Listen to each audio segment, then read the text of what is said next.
Hello नमस्कार साथियों, स्वागत है आप सभी का आपके अपने चैनल प्रियंका हिंदी एकेडमी में। साथियों, जैसा कि हम सभी पेपर सॉल्व कर रहे हैं, इसका एक पार्ट कर लिए हैं। टीजीटी हिंदी का है। टीजीटी हिंदी का पेपर है और ये जो पेपर है इसका जो समय है ये 2005 का है। ये जो 2005 का पेपर हम सभी सॉल्व कर रहे हैं, वैसे तो 4-5 साल के ही जो है अधिक हो जाते हैं, 4-5 साल करना चाहिए, लेकिन जो है हम सभी कर रहे हैं। जितना ज़्यादा कर लें उतना ही सही है, क्योंकि संपूर्ण पाठ्यक्रम से जो है क्वेश्चन है और सारे क्वेश्चन जो है इम्पॉर्टेंट हैं और रिपीट भी होते हैं प्रश्न, तो इसलिए हम सभी को करना ज़रूरी है। तो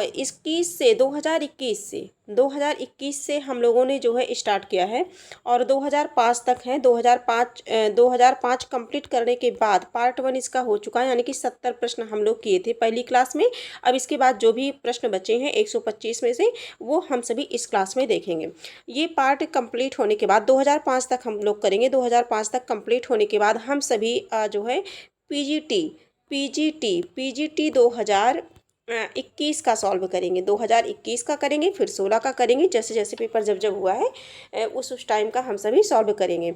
ये आप सबके लिए जो है ये जो क्लास चलाई गई है, आपको इस चैनल पर एक जगह प्लेलिस्ट बना दी गई है, आपको मिल जाएगी। प्लेलिस्ट आप सर्च कर लीजिएगा, मिल जाएगी आपको इस चैनल पर। आपको इधर उधर कहीं भटकना नहीं है, ठीक है। तो आज की क्लास में हम सभी देखते हैं 70 तक हम लोगों ने पढ़ा था पार्ट 1। पार्ट 1 आपको आसानी से मिल जाएगा। तो पार्ट 2 में हम सभी देखेंगे 71 नंबर के प्रश्न को देखेंगे। प्रश्न संख्या 71 से चलेंगे। 70 में निम्नलिखित में से कौन सा नाटक जयशंकर प्रसाद द्वारा रचित नहीं है? तो ये भी रिपीट देख लेते हैं। तो स्कंदगुप्त, चंद्रगुप्त, ध्रुवसामनी, ये तीनों महत्वपूर्ण है, जबकि कर्बला नहीं है। करेक्ट आंसर 3 हो जाएगा। हम 71 नंबर के प्रश्न को देखते हैं। प्रगतिशील लेखक संघ के प्रथम अधिवेशन की अध्यक्षता। इंपॉर्टेंट प्रश्न है, ये रिपीट भी हो सकता है और इनसे 2-3 प्रश्न बनते हैं, है ना। तो 2-3 तरह के प्रश्न बन जाते हैं इससे, तो ये प्रश्न इंपॉर्टेंट है परीक्षा की दृष्टि से। प्रगतिशील लेखक संघ के प्रथम अधिवेशन की अध्यक्षता की थी, किसने की थी? सॉरी, इसमें आंसर भी जो है मैं नहीं छिपा पाई, इसके लिए क्षमा प्रार्थी हूँ आप सभी से, है ना। इसमें आंसर भी दिख गया है, कोई नहीं। फिर हम सब लोग वैसे भी ये प्रश्न जो है सभी को याद होगा, है ना। अगली बार से अगले प्रश्न पर ध्यान देंगे। प्रेमचंद्र ने, नागार्जुन ने, इनमें से कौन है? प्रेमचंद्र ने की थी। थोड़ा सा पढ़ लेते हैं इसे डिटेल में। वर्ष 1935 में एम फॉरेस्टर के सभापतित्व में पेरिस में प्रोग्रेसिव राइटर्स एसोसिएशन नामक अंतर्राष्ट्रीय संस्था का प्रथम अधिवेशन हुआ था। कब हुआ था? 1935 में। सन 1936 ईस्वी में सज्जाद जहीर और मुल्कराज आनंद के प्रयत्नों से, इन दोनों का नाम पूछा जाता है, इन दोनों लोगों का नाम पूछा जाता है कि कौन कौन 2 व्यक्ति थे। तो सज्जाद जहीर और मुल्कराज आनंद के प्रयत्नों से भारतवर्ष में इस संस्था की शाखा खुली और प्रेमचंद्र की अध्यक्षता में लखनऊ में प्रथम अधिवेशन हुआ। ये हमारा आंसर हुआ कंप्लीट। आगे हम सभी देखेंगे, छायावाद का सर्वप्रथम प्रयोग किस आलोचक ने किया था? मुकुरधर पांडे, आचार्य रामचंद्र शुक्ल, हजारी प्रसाद द्विवेदी, नामवर सिंह। तो छायावाद सर्वप्रथम, है ना, तो मुकुरधर पांडे ने किया था। 72 नंबर का जो प्रश्न हो जाएगा आंसर ए हो जाएगा। अगले प्रश्न पर चलते हैं। केशव कहीं न जाए का कहिए, केशव कहीं न जाए का कहिए, ये किसका है? तो ये गोस्वामी तुलसीदास जी का है। तुलसीदास जी की का एक जो है पंक्ति है और तुलसीदास जी की 12 प्रामाणिक रचनाएं हैं और इन्हें आप सभी को याद होना चाहिए, ठीक है। आगे हम सभी देखेंगे, निम्नलिखित में से किस संत काव्य परंपरा के अंतर्गत आने वाले कवि, प्रश्न को देखेंगे। निम्नलिखित में से संत काव्य परंपरा के अंतर्गत आने वाले कवि का नाम है। तो संत काव्य के कबीरदास जी, दादू दयाल हैं जो है, और नानक भी हैं, नंददास नहीं है। लेकिन जो हमारा प्रश्न है, इस प्रश्न में ये कहना चाहिए कि निम्नलिखित में से संत काव्य परंपरा के अंतर्गत ना आने वाले कवि, क्योंकि 3 हैं, एक नहीं है, है ना। तो ना आने वाले कवि कौन हो गए? नंददास जी हो गए, ठीक है। आगे हम सभी देखेंगे, अपने प्रश्नों को देखेंगे। प्रश्न संख्या 75 पे चलेंगे। सूची ए का सूची बी से मिलान करना है ना। यहाँ से प्रश्न बनता है, हमेशा बनता है, आगे भी बनता रहेगा। रामचंद्र शुक्ल ने क्या कहा है? तो रामचंद्र शुक्ल ने वीर गाथा काल कहा है ना। आदिकाल को किसने क्या कहा है उसके संबंध में है ये। तो आचार्य रामचंद्र शुक्ल ने वीरगाथा काल कहा, यानी कि 2 हो जाएगा पहले। आचार्य हजारी प्रसाद द्विवेदी ने आदिकाल को आदिकाल नाम दिया है, यानी कि 2 का क्या हो जाएगा 4 हो जाएगा। और राहुल शंकरत्यायन ने सिद्ध सामंत काल यानी कि 3 हो जाएगा। मिश्र बंधु ने प्रारंभिक काल 1 हो जाएगा। 2 4 3 1। तो किस ऑप्शन में है हम जरा देख लेते हैं। 2 4 3 1, तो करेक्ट आंसर हमारा 4 हो जाएगा, है ना। वैसे हम सभी ट्रिक लगाते तो बड़े आसानी से कर ले जाते, लेकिन जानबूझ करके मैंने बताने का प्रयास किया। आगे देखेंगे हम सभी, ये सारी चीज़ें हैं, है ना, जो जो आप पढ़ चुके हैं। इत्यादि शब्द का संधि विच्छेद होगा, संधि विच्छेद होगा। इति प्लस आदि, इति प्लस आदि, इति प्लस आदि यादि। तो इसका समझ पा रहे होंगे, है ना। बहुत फेमस जो है ये जो शब्द है ये बहुत ही प्रसिद्ध है, कई बार परीक्षा में पूछा गया है। तो इति प्लस आदि होगा, क्या होगा इति प्लस आदि, किस में है इति प्लस आदि, यानी कि करेक्ट आंसर हमारा क्या होगा ए हो जाएगा। अगले प्रश्न पर हम चलते हैं, प्रश्न संख्या 76 देखते हैं। मत शब्द के षष्ठी एक वचन का रूप है, चारों ऑप्शन में से बताना है। मत शब्द का षष्ठी एक वचन रूप, षष्ठी एक वचन रूप पूछा गया है। 77 का हो जाएगा मत्या, हो जाएगा मत्या, करेक्ट आंसर 2 हो जाएगा। अवधी किस उपभाषा वर्ग की बोली है? तो अवधी बघेली छत्तीसगढ़ी, ABC, जो हम लोग ABC ट्रिक के माध्यम से करते हैं ना, तो यानी कि पूर्वी हिंदी। अवधी बघेली छत्तीसगढ़ी ये पूर्वी हिंदी में आएगी। तो करेक्ट आंसर इसका 2 हो जाएगा। आगे हम बढ़ते हैं, आगे बढ़ेंगे। निम्नलिखित में से कौन वीर गाथा काल की रचना नहीं है? वीर गाथा काल की बात हो रही है, वीर गाथा काल की रचना नहीं है। संदेश रासक, जयमंग जस चंद्रिका, आल्हाखंड, भक्तमाल। 79 नंबर का प्रश्न है। तो भक्तमाल वीर गाथा काल की नहीं है, ठीक है। और ये सभी क्या है वीर गाथा काल की है, लेकिन ये भक्तमाल नहीं है। आगे हम सभी देखेंगे, अगला देखेंगे। कृष्ण काव्यधारा के प्रवर्तक हैं, कृष्ण काव्यधारा की बात हो रही। सूरदास, स्वामी वल्लभाचार्य, नाभादास, चैतन्य महाप्रभु। 80 नंबर का प्रश्न है। तो स्वामी वल्लभाचार्य, स्वामी वल्लभाचार्य, करेक्ट आंसर हमारा 2 हो जाएगा। आगे हम सभी देखेंगे, तार सप्तक का प्रकाशन वर्ष है। देखिए तार सप्तक का प्रकाशन वर्ष है, 4 तार सप्तक हैं। और जो पहली बार हुआ था, मतलब प्रथम, जिसको हम समझने के लिए कह सकते हैं, बल्कि उसका नाम प्रथम नहीं था, ओनली तार सप्तक है। फिर दूसरा तार सप्तक, फिर तीसरा आ गया, है ना। लेकिन पहले तार सप्तक को केवल तार सप्तक नाम दिया गया है, जो कि 1943 में हुआ था, 1943 में हुआ था। कितने हैं कवि हैं, किसमें जो है कितने कौन सी मतलब कवयित्री हैं, मतलब यानी कि महिलाएं हैं, उन्हें भी आप सभी को ध्यान में रखना है। आगे हम सभी देखेंगे जो है अज्ञेय की रचना है। कुरुक्षेत्र, हरी घास पर क्षणभर, हुंकार, पवनदूत। अब ये देखिए कुरुक्षेत्र किसकी रचना है, देख लीजिए, ये भी इंपॉर्टेंट है। तो जो कुरुक्षेत्र है, कुरुक्षेत्र, हुंकार, और ये दिनकर की रचनाएं हैं दोनों। हरी घास पर क्षणभर ये किसकी है, अज्ञेय की रचना है। तो करेक्ट आंसर हमारा 2 हो जाएगा। 83 नंबर का प्रश्न देखेंगे, अवधर सिंह उपाध्याय हरिऔध द्वारा लिखित काव्य ग्रंथ है। हरिऔध, तो इसमें नहीं पूछना है ज़्यादा, तीसरा ऑप्शन हो जाएगा चौखे चौपते, ये हरिऔध द्वारा है, ठीक है। और चुभते चौपते, रस कलश, वैदेही वनवास, प्रिय प्रवास, ये सारी रचनाएं इनकी है, जो कि बहुत ही इंपॉर्टेंट हैं, हरिऔध की है।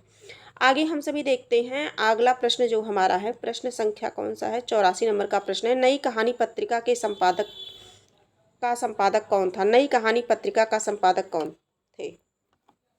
प्रेमचंद्र, मोहन राकेश, कमलेश्वर, भैरव प्रसाद मिश्र गुप्त।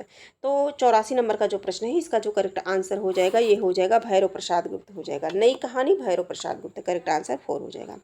हम अगले प्रश्नों पर चलते हैं। रामचरितमानस में कुल कितने कांड हैं? तो रामचरितमानस में कांड 7 कांड हैं, जो है 7 कांड हैं। और ये रामचरितमानस किसकी रचना है? गोस्वामी तुलसीदास जी की रचना है।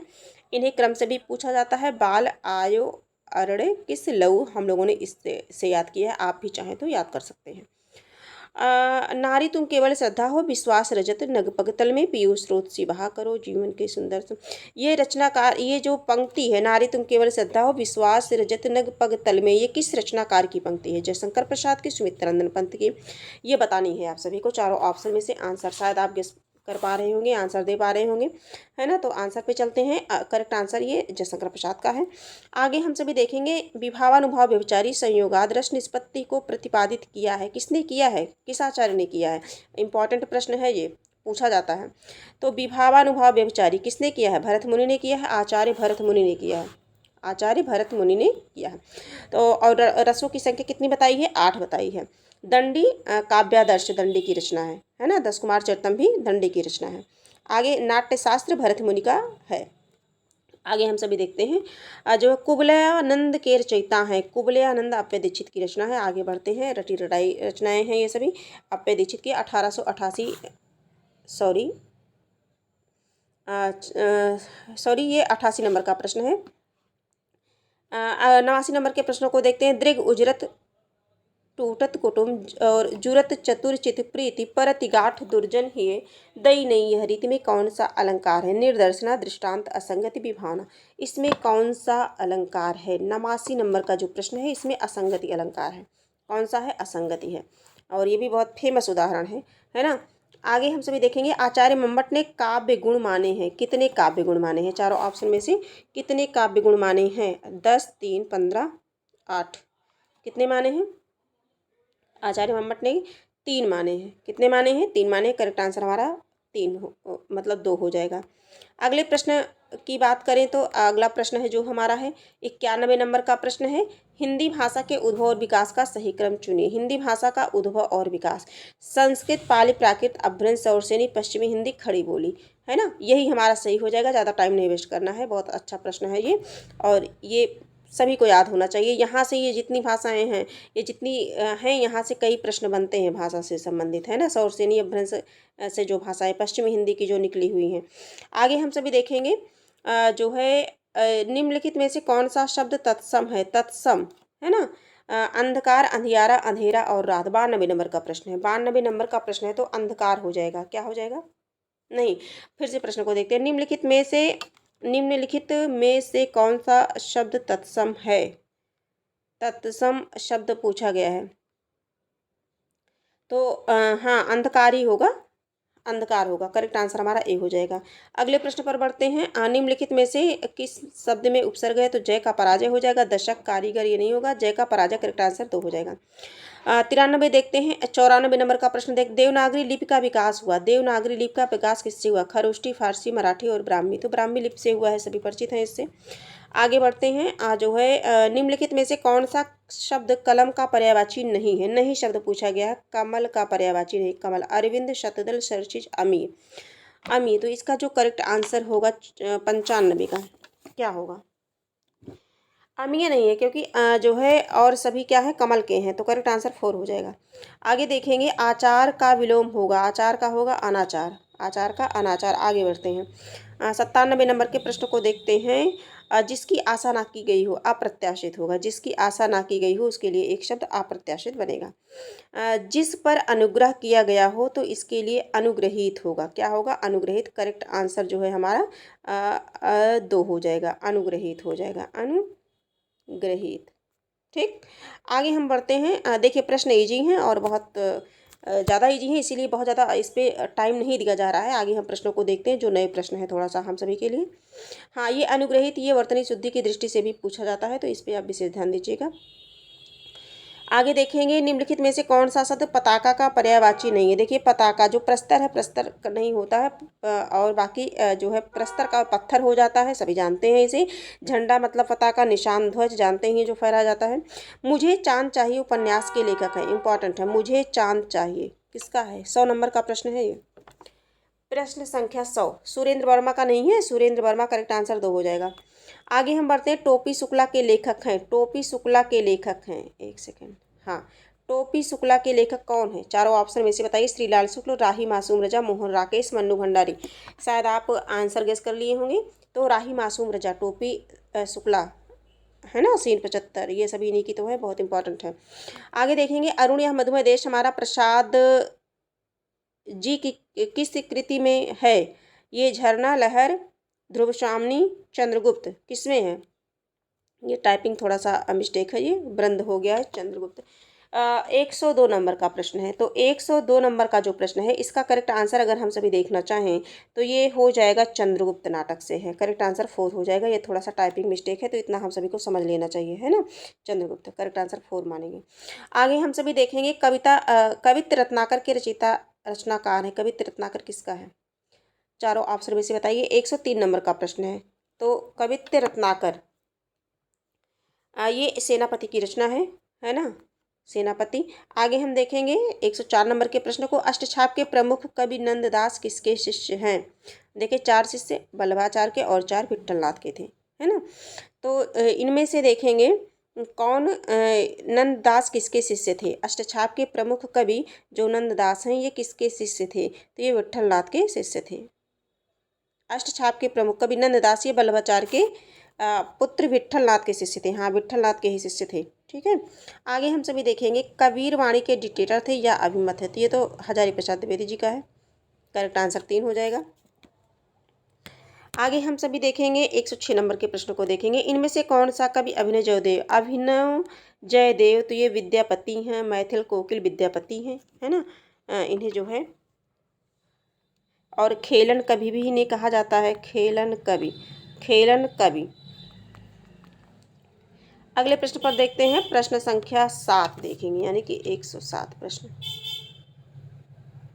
मुक्त छंद के प्रणेता हैं? तो ये निराला जी हैं। आगे बढ़ते हैं, है ना, जूही की कली निराला जी हैं मुक्त छंद के प्रणेता, सूर्यकांत त्रिपाठी निराला। निम्नलिखित में से कौन सा कथन असत्य है? ध्यान देंगे। पंत को प्रकृति का सुकुमार कवि कहा जाता है, बिल्कुल कहा जाता है। पल्लव पंत की रचना है, लोकायतन महाकाव्य की श्रेणी में आता है। पंत भारतेंदु युग के कवि हैं। देखिए समझ पा रहे होंगे आप कि 108 नंबर का प्रश्न है जो इसका करेक्ट आंसर क्या हो जाएगा, है ना। तो पंत भारतेंदु युग के तो कवि हैं नहीं, पंत छायावादी कवि हैं, है ना। निराला, पंत, महादेवी वर्मा, ये सभी हैं छायावादी युग के कवि हैं। आगे देखेंगे, राम शब्द का तृतीय द्विवचन का रूप पूछा है, द्विवचन का रूप पूछा है तो रामाभ्याम, है ना, रामाभ्याम होगा। करेक्ट आंसर 1 हो जाएगा। महाकवि कालिदास किस अलंकार के लिए प्रसिद्ध है? तो उपमा कालिदासस्य भारवे अर्थ गौरवम, ये बहुत बार पढ़ा दिया गया है आप सभी को, है ना। दंडिना पद लालित्यम आगेशंति त्रयोगिना, तो उपमा के लिए प्रसिद्ध है। आगे देखेंगे, सूरदास किस उपन्यास का पात्र है? सूरदास, ये प्रश्न 86 में भी बना था, है ना, 2018 में जो पेपर हुआ था शायद 86 प्रवक्ता का, उसमें भी ये प्रश्न पूछा गया था। सूरदास किस उपन्यास का पात्र है? 111 नंबर का प्रश्न, आंसर दीजिए। 111 नंबर का प्रश्न है तो ये रंगभूमि का है। करेक्ट आंसर 1 हो जाएगा। आगे हम देखेंगे, सूची ए को सूची बी से मिलान करना है। विसल देव रासो ये रचनाएं हैं आदिकाल की, और इन्हें देखना है कि कौन सी रचना किसकी है, और जितनी रचनाएं हैं सभी इंपॉर्टेंट हैं। तो विसल देव रासो नरपति नाली की रचना है। पृथ्वीराज रासो चंद्रबरदाई की रचना है। परमाल रासो किसकी है? जगनिक की है। खुमार रासो दलपत विजय की है। तो इस तरह से हो गया। तो अगर हम इसका देखना चाहें तो सबसे पहले बीसल देव रासो नरपति नाल यानी कि 2 हो जाएगा, और 2 हो जाएगा। फिर इसके बाद पृथ्वीराज 4, 2 और 4 किस में है? 2 और 4 2 है, फिर 4 है। करेक्ट आंसर हमारा 2 ही हो जाएगा। आगे हम सभी देखते हैं, ये सभी देख चुके हैं आप सभी। अगला प्रश्न है हमारा प्रश्न संख्या, देखते हैं 113, है ना। 125 तक हम लोगों को करना है। 113 देखेंगे, रामवृक्ष बेनीपुरी द्वारा लिखित गेहूं और गुलाब में गुलाब किसका प्रतीक है? तो ये कला और संस्कृति का प्रतीक है। आगे हम देखेंगे, जो है जिस छंद का के प्रथम तथा तृतीय चरण में 12-12 मात्राएं तथा द्वितीय तथा चतुर्थ चरण में 7-7 मात्राएं होती हैं, तो 12 और 7 यानी कि 92 हो जाएगा। आगे बढ़ते हैं, है ना। 14 नंबर का प्रश्न है, 114 नंबर का प्रश्न है, तो करेक्ट आंसर हमारा 2 हो जाएगा। आगे हम बढ़ते हैं, हानुस नाटक के रचनाकार हैं। हानुस नाटक, तो ये हानुस जो है भीष्म साहनी की रचना है। हानुस, है ना, भीष्म साहनी, और यह नाटक जो है चेकोस्लाविया में प्रचलित एक लोक कहानी पर आधारित है। और इनकी अगर अन्य नाटकों की बात करें जो बहुत ही इंपॉर्टेंट है, कबीरा खड़ा बाजार में, माधवी मुआवजे, है ना, आलमगीर, रंग दे बसंती, चोला, ये सारे इंपॉर्टेंट हैं। आगे हम सभी देखेंगे, आदिकाल के लिए बीजोपन काल किसने किया कहा है? अभी इससे एक प्रश्न और बना था, अभी आगे हम लोगों ने किया था, आदिकाल के नामकरण से संबंधित किसने किया है? तो राहुल संकृत्यायन, डॉक्टर नगेंद्र। ये बीजोपन काल किसने कहा? महावीर प्रसाद द्विवेदी ने कहा है इसे, है ना। राहुल संकृत्यायन ने तो सिद्ध सामंत काल का है। हजारी प्रसाद द्विवेदी ने आदिकाल को आदिकाल नाम दिया है। तो ये कौन है? करेक्ट आंसर हमारा 2 हो जाएगा, 3 हो जाएगा। हम अगले प्रश्न पर चलते हैं। 17 नंबर का प्रश्न है, संसद से सड़क तक के रचनाकार हैं। मुक्तिबोध, धूमिल, सर्वेश्वर दयाल सक्सेना, लीलाधर जगूड़ी। 17 नंबर का प्रश्न है, तो इसका हो जाएगा जो संसद से सड़क कौन है? धूमिल की है। किसकी रचना है? धूमिल की है। करेक्ट आंसर 2 हो जाएगा। आगे हम बढ़ते हैं, शिवा बावनी के रचनाकार हैं, तो ये तो बताने की जरूरत है नहीं है ना, चारों ऑप्शन में से शिवा बावनी किसकी है, तो शिवा बावनी भूषण जी की है। भूषण की और रचनाओं को हम सभी देख लेते हैं। शिवराज भूषण है ना, भूषण उल्लास, छत्रसाल दशक, भूषण हजारा और दूषण उल्लास, ये सभी रचनाएं भूषण जी की हैं। आगे हम सभी बढ़ते हैं 100 जो है 19 नंबर के प्रश्नों पर चलते हैं। प्रश्न संख्या 19, निम्नांकित में से कौन कथाकार नहीं है, कृष्णा सोबती, ममता कालिया, निर्मला जैन, मृणाल पांडे। 119 में से कौन सा नहीं है, तो निर्मला जैन नहीं है, करेक्ट आंसर 3 हो जाएगा। आगे हम सभी बढ़ते हैं, जो है त्रिवेणी में किन 3 महाकवियों की समीक्षा प्रस्तुत की गई है। त्रिवेणी में तीन महाकवियों की कौन कौन से हैं, तो कौन कौन से हैं ये, इसमें क्या कौन सा आंसर होगा, शायद आप सभी समझ पा रहे होंगे। तो जायसी हो गए, जायसी हैं, सूर हैं और तुलसी है, करेक्ट आंसर 2 हो जाएगा। जायसी, सूर, तुलसी ये तीनों हैं। सूर और तुलसी ये भक्ति काल के, जायसी आदिकाल के हो गए। सॉरी सॉरी क्षमा चाहूँगी, ये तीनों हैं, है ना। जायसी ये जो है सूफी कवि हैं, है ना, और सूर ये जो है कृष्ण भक्ति धारा के हैं सूरदास, और ये तुलसी जो है राम भक्ति शाखा के हैं, है ना। आगे हम सभी देखेंगे, जो है 121 प्रश्न को देखेंगे। गद्य पद्य मिश्रित काव्य को कहते हैं, गद्य पद्य मिश्रित काव्य को कहते हैं, तो ये चंपू काव्य कहते हैं गद्य पद्य मिश्रित काव्य को। आगे बढ़ते हैं हम सभी। राजा निर्वंशिया कहानी के लेखक हैं, कमलेश्वर की रचना है ये, है ना। राजा निर्वंशिया कमलेश्वर की कहानी है। और कस्बे का आदमी, अगर इनकी और रचनाओं को देखना चाहें तो खोई हुई दिशाएं, मांस का दरिया, बयान, आज़ादी मुबारक, ये इनकी रचनाएं हैं। आगे हम सभी देखते हैं 123 नंबर के प्रश्नों पर चलते हैं। प्रश्न संख्या 23, निर्वेद स्थायी भाव है, किसका है, चारों ऑप्शन में से निर्वेद रौद्र का, शांत रस का, करुण रस का है और भयानक रस का है, किसका है। प्रश्न संख्या 23 है, 23 का करेक्ट आंसर हो जाएगा शांत, शांत रस का स्थायी भाव क्या हो जाएगा, निर्वेद हो जाएगा।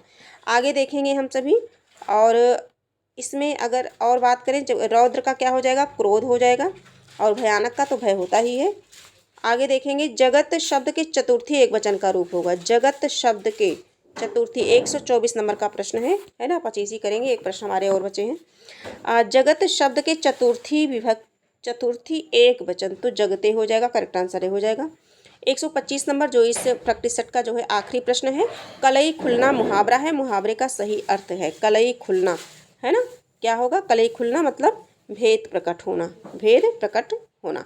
तो टोटल हम लोगों ने 125 प्रश्नों को कर लिया, और ये 125 प्रश्न किस वर्ष के हैं, 2005 के हैं, और किस सब्जेक्ट के हैं, हिंदी टीजीटी के हैं, हिंदी टीजीटी के हैं। तो इस प्रकार से हम लोगों ने 2021 से लेकर के 2021 से लेकर के 2005 तक बीच में जितनी भी जो है टीजीटी हिंदी की परीक्षा जो है प्रस्तावित हुई थी, अभी तक कराई गई हैं, उन सभी को हम लोगों ने सॉल्व कर लिया, उन सभी के प्रश्नों को हम लोगों ने देख लिया कि परीक्षा में किस तरह से प्रश्न बने थे, ठीक है, और उनके चारों ऑप्शन को भी हम लोगों ने देख लिया।